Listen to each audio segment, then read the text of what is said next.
Can you hear me at the back? Okay. In April last month, I was in Korea because of the dental treatment and some other business. I met one of my friends with whom I went to the same high school. He is a very smart person with a good heart. But after graduating college, things did not turn out lucky to him. He started a business a couple of times, but it turned out not so successful. To make a long story short, he became a person of bad credit. As a legally the credit delinquent, it's very hard, especially to live in Korea.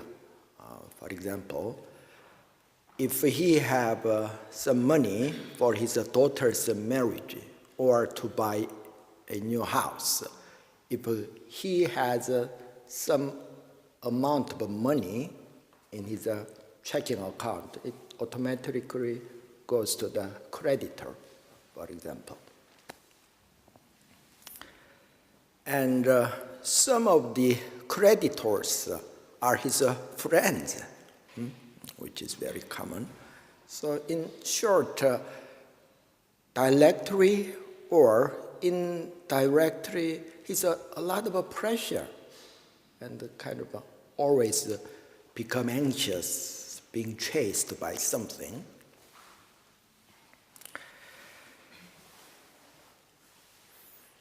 Do you know, we are also a debtor according to the scripture. Because we are a debtor, we suffer in our life. Do you know to what are we indebted?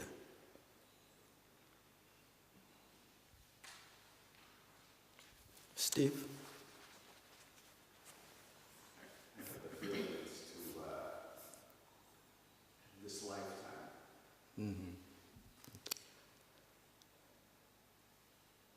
How about Richard? To what are we indebted? The reason that we suffer.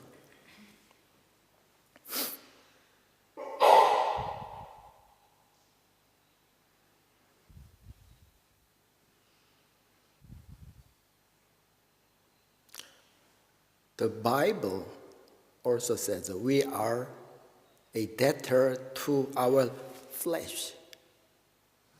Another translation goes, we are under obligation to the flesh.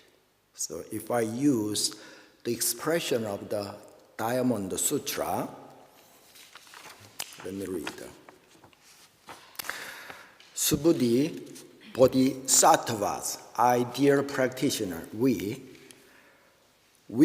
should awaken the thought of the consummation of incomparable enlightenment by not allowing the mind to depend upon notions evoked by the sensible world, by not allowing the mind to depend upon notions evoked by sounds, odors, flavor, touch, contact, or any quality. Any quality, not good translation, it means mental conceptions. The mind should be kept independent of any thoughts which arise within. If the mind depends upon anything, it has no sure haven. In other words, we are indebted to our sensory experience as well as our thinking mind. Or sometimes the thinking mind is a wholesome thing. Our discriminative mind. For example, some people say, wow, that person is addicted to drug or alcohol. The truth is that person is addicted to the sensation of the drug, the sensation of the alcohol. The first stage of sainthood in Buddhism is called stream entrant, sadhaham, stream entrant. The Diamond Sutra, section 9 says, the disciple who pays no regard to form, sound, odor, taste, touch, or any mental conception is called a stream entrant. Stream entrant. So the first stage of enlightenment or sainthood is realized when our mind become independent from, become free from our sensory experience and our discriminative mind. For example, when somebody is attracted by some material things or worldly things, when we investigate, truthfully speaking, then we can discover his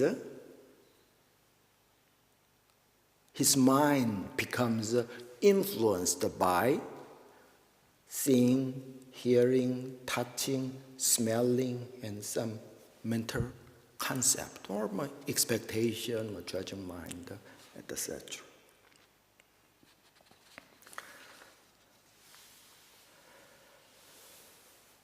Especially in contemporary society, our mind is constantly inundated by a lot of sensory experience, which we cannot avoid.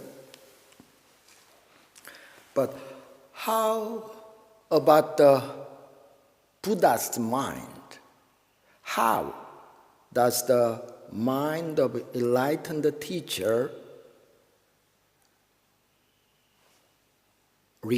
act or react to this sensible world where we live? The bird fly through the sky, they leave no print. That's how the Buddha mind works. The same thing. The shadow of the bamboo sweep the ground, but dust don't arise. One Chinese Zen master became enlightened and wrote this verse. The shadow of the bamboo sweep the ground, but dust do not arise. It's a state of mind.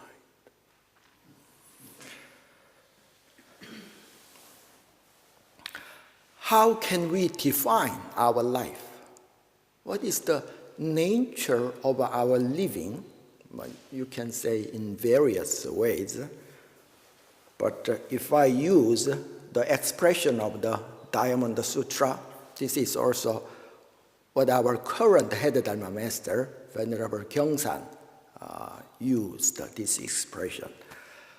Our life is our mind or our sixth sense organs having love affair with some sixth sense object, form, sound, smell, taste, touch, or object of mind. That's how we live. For example, some of you love the chocolate, eating chocolate. We love that sensation. Our body or tongue touch that sweet. Or some people love massage. My body loves that sensation of that pressure, or warm sensation of the water, cold sensation of the shower, etc. Or our mind may love the not sensation or some feeling, some romantic feeling when we think about our lovers, etc. So it has many, many aspects.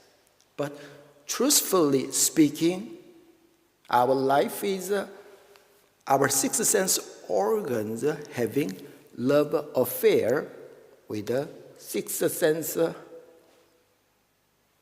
objects or sensory experience or sensory world.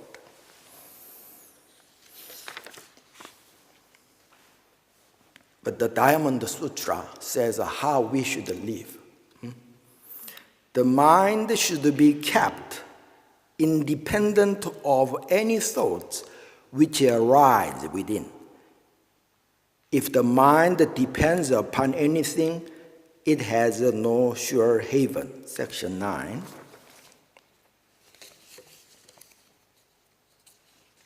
Section 10. Therefore, Subhuti, all bodhisattvas should develop a pure lucid mind, not depending upon sound, flavor, touch, odor, or any mental concept. A bodhisattva should develop a mind which alights upon no thing whatsoever, and so should he establish it. He repeatedly says that. Why? Having sensory experience is a pleasure. It's something we can enjoy in our life. Why Buddha, awakened being, recommended our mind shouldn't be independent from those sensory experiences? First of all, it is because it deludes our mind and we cannot see the reality. We cannot see things as they are if our mind becomes independent from our sensory experience. For example, after rain, we cannot see the stars. Let us see. There are so many stars out there. Wow, I can see the star, but are we sure that star at this moment really existent? We learned from the science class, especially the star. In other galaxies, when the light travels to Earth, to our eyes, it may take not thousands of years, millions of years. So, even though we can see the star over there, we can never tell at this moment that the star is really existent or not. Or, when you meditate, wow, it's so quiet. There is no sound. But some dogs or Hemi can hear some sound. Their ear is far more sensitive. In other words, we cannot rely on our sensory experience to see the reality. That's one reason. Another reason might be, unlike unethical love affair, it creates some consequence, bad consequences when our mind relies on sensory experience. It's just like eating too much sweets or doing drugs. Temporarily, it pleases our mind. But in the long run, It taints our mind, shackles our mind.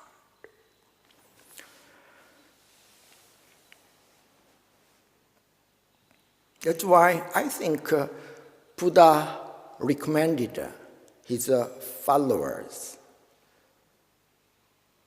to be away from the lifestyle of being rich and famous. Rich and famous, everybody would like to live in that way. That may be many people's ideal lifestyle. Rich and famous is almost identical with being freely indulging in all kinds of sensory pleasure. In the long run, it is not for the sake of this society or considering other people.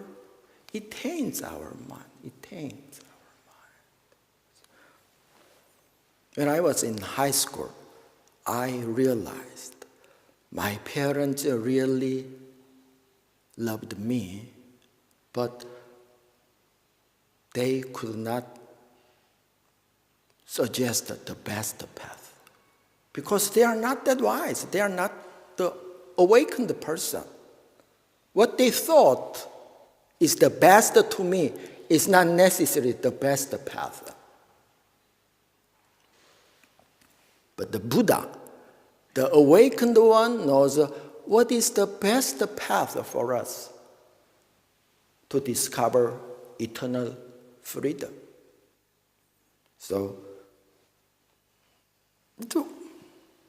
many precepts are related with being a little away from the lifestyle of rich and famous. Anyway, being free from sensory experience is the first thing to get the freedom of mind, which Buddha recommends. Let me quote the Buddha's word. Whatever ordinary folk call happiness, the enlightened one call dukkha, suffering. People cleave to their worldly possessions and selfish passions so blindly as to sacrifice their own lives for them. They are like a child who tries to eat a little honey smeared on the edge of a knife. The amount is by no means sufficient to appease his appetite, but he runs the risk of wounding the tongue.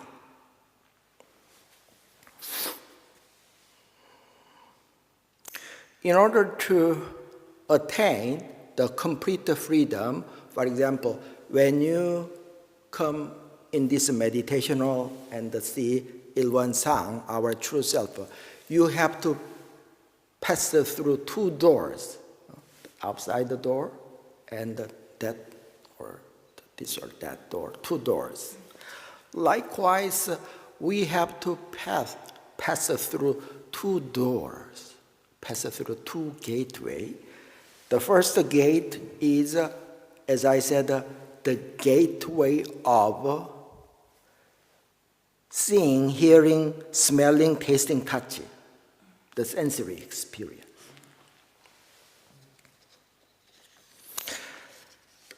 Our sensory experience is like water being mixed with the paint. We cannot see the bottom of the water. We cannot see the truth when our mind is tainted or influenced by this sensory experience. Would you read that 41 chapter of the 42 Sutra? Yeah. 42 Sutra. The Buddha said, people who cherish love and desire do not see the way. Just as when you stir clear water with your hand, those who stand beside it cannot see its reflection. Just like that, people who are entangled in love and desire and have disturbance in their mind, therefore, they cannot see the way. Practitioners should let go of of love and desire. When the craving of love and desire disappear, they will be able to see the way. Okay, thank you. For example, many of the precepts or ethical code of conduct the practitioners are supposed to observe to attain nirvana. Do not commit sexual misconduct. Do not consume intoxicants without a due cause. Do not smoke tobaccos without due cause. Do not be obsessed by the pursuit of gold, silver, or any precious gem. Do not be ostentatious in wearing clothes, etc. These precepts are basically for leading our mind independent from sensory experience. We should start from observing these precepts. So just like the Diamond Sutra says, this English translation does not look like a verse. The original Sanskrit, it's very beautiful and concise. But anyway, who sees me by form, who seek me in sound, misleading are his footsteps upon the way, for he cannot perceive the Tathagata or Buddha.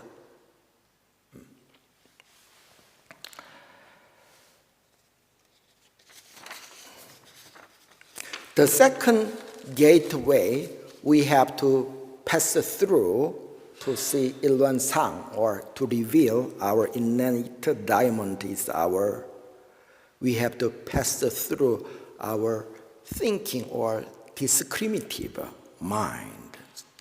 The Songchan, the third patriarch of Zen Buddhism, it's very, very well quoted verse. So would you read that? Yeah.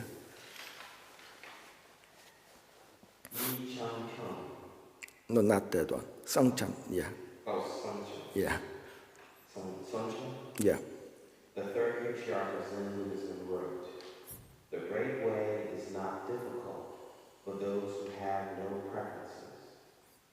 When love and hate are both absent, everything becomes clear and undisguised. Make the smallest distinction, however, and heaven and earth are set infinitely apart. If you wish to see the truth, then hold no opinions for or against anything. To set up what you like against what you dislike is a disease of the mind." Okay, thank you. Our desires are like a paint in our mind, in that water, but our thoughts, discriminative minds, are just like rippers. Even though the water is very clear, if there are so many ripples on the surface, we cannot see the bottom of the water. Think about some scholars or very learned person. They may not have many worldly desire, but why for that group of people it is very hard to attain enlightenment is they think too much. They have too many preconceptions and notions. So our founding master said, learned persons attaining enlightenment is like making a hole with a needle and see outside through that hole. Person with a low schooling background, ignorant persons attaining enlightenment is making a hole with a fist and see outside through that hole. Why so many knowledge or concepts or lots of notions that we have become the hindrance for us to see the reality.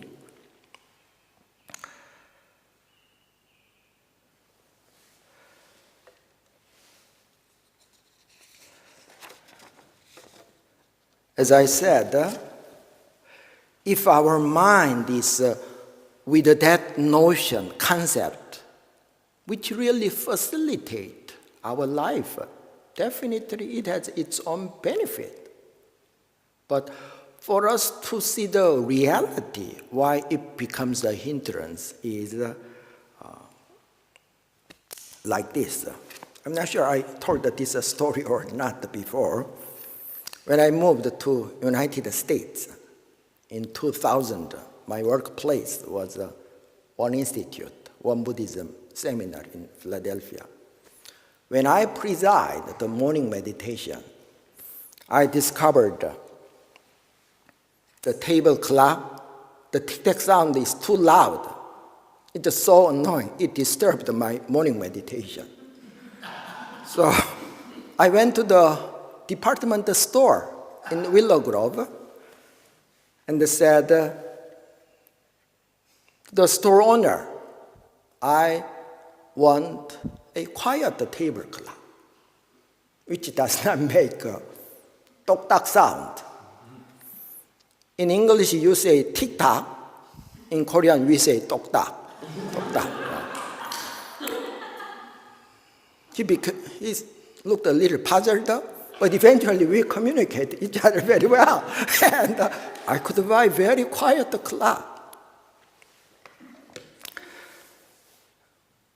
In English, you say oink, oink, the sound of the pig. Do you know how it's described in Korean?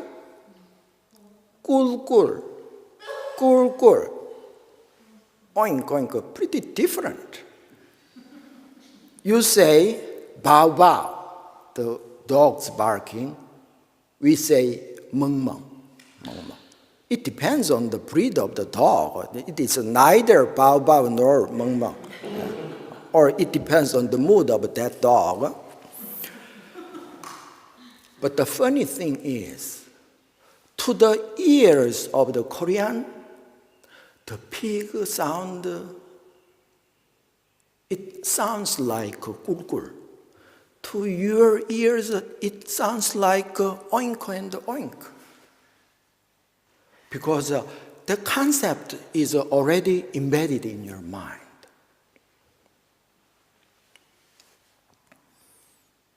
So the German philosopher Martin Heidegger said in this way, human beings created a language and think they are the master of it. But the truth is that language is the master of humans. We are influenced by our language and the concepts. So it has a lot of benefit having a grammar system concept, but for us to see the reality, it becomes a big obstacle. That's why meditation is very, very important. It's an unlearning process, deconditioning our mind. One highly learned Confucian scholar paid a visit to one Chinese Zen master in Tang dynasty, where at that time Zen Buddhism flourished in China. And the master said, first of all, let us have a cup of tea together. And the master poured the tea, and it's overflowing the cup. But he did not stop. So the scholar was embarrassed. The master, the tea is overflowing. He said, your mind is just like that. In order to learn meditation, you should be ready. Your mind should be like the empty tea cup. In our daily life, when the meditation session starts, whether in China, Japan, or in Korea, it's usually 3-month retreat. All kind of spiritual books or Buddhist scriptures are not allowed to read. Even cartoons, they are not allowed to read. But Prajna literature, like Heart Sutra, Diamond Sutra, they are exceptions. It is because it is not adding one more knowledge. These scripture, Heart Sutra or Diamond Sutra works to eliminate all our preconcept and notions. That's why it is the core scripture in Zen Buddhism.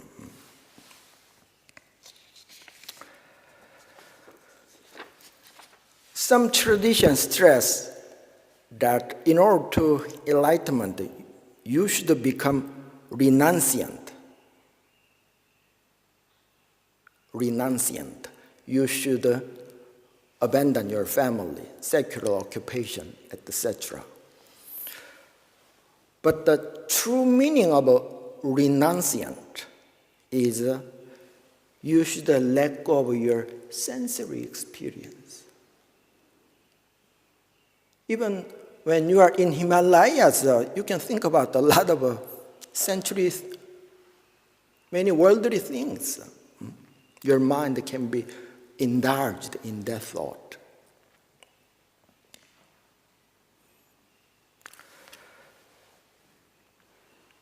A couple of years ago, one Taiwanese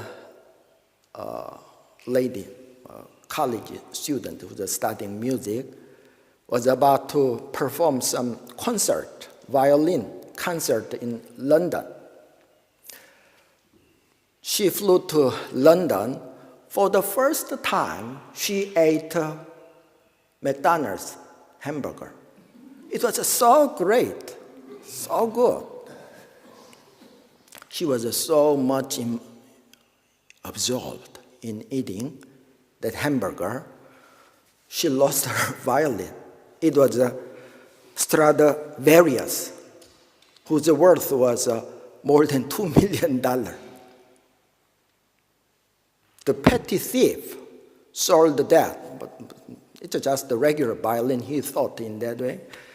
The thief sold it under the subway for 100 pounds, like $120. It was resold again like $200 and that.